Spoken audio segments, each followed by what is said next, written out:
Masha Merrill n'est pas du genre à évoquer sa vie privée à tout va.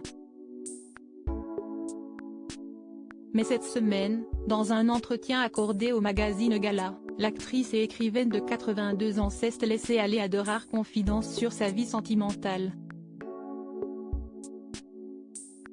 Elle s'est notamment souvenue de son idylle avec l'acteur Stéphane Fraisse, connu du grand public pour ses rôles dans les films Chouan, 5x2, Sans toi ni loin, Monsieur N.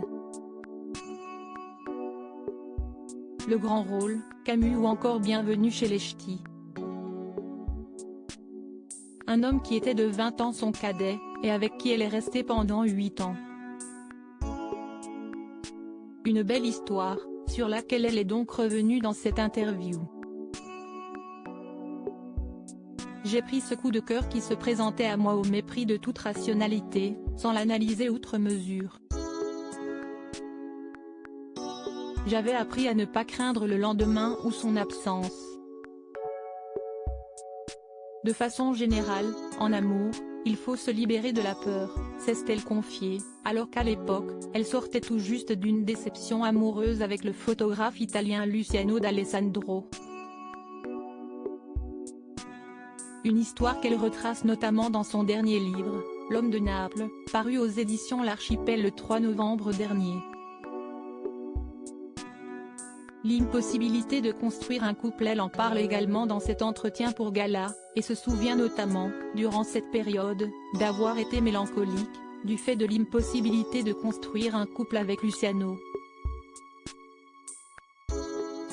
Car ce dernier n'était à l'époque que son amant, puisqu'elle était encore mariée à un autre Italien, le réalisateur de Gian Vittorio Baldi.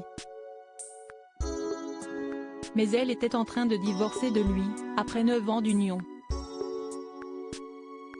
Avec ce dernier, elle n'a eu aucun enfant puisqu'elle est devenue stérile à seulement 16 ans à la suite d'un avortement en 1956. En revanche, elle a élevé les siens, notamment Gian Guido Baldi, qu'elle a par la suite adopté. Elle est également devenue la belle-mère de 4 enfants, issus de ses unions précédentes. Précisons également que dans cet entretien pour Gala, elle revient également sur ce qui est certainement son histoire d'amour la plus connue, celle avec l'immense compositeur Michel Legrand, les parapluies de Cherbourg, les demoiselles de Rochefort, l'affaire Thomas Crown, Podane ou encore Un été 42.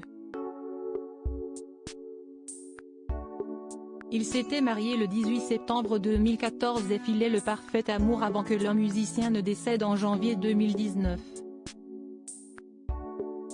Elle aura été avec lui jusqu'au bout.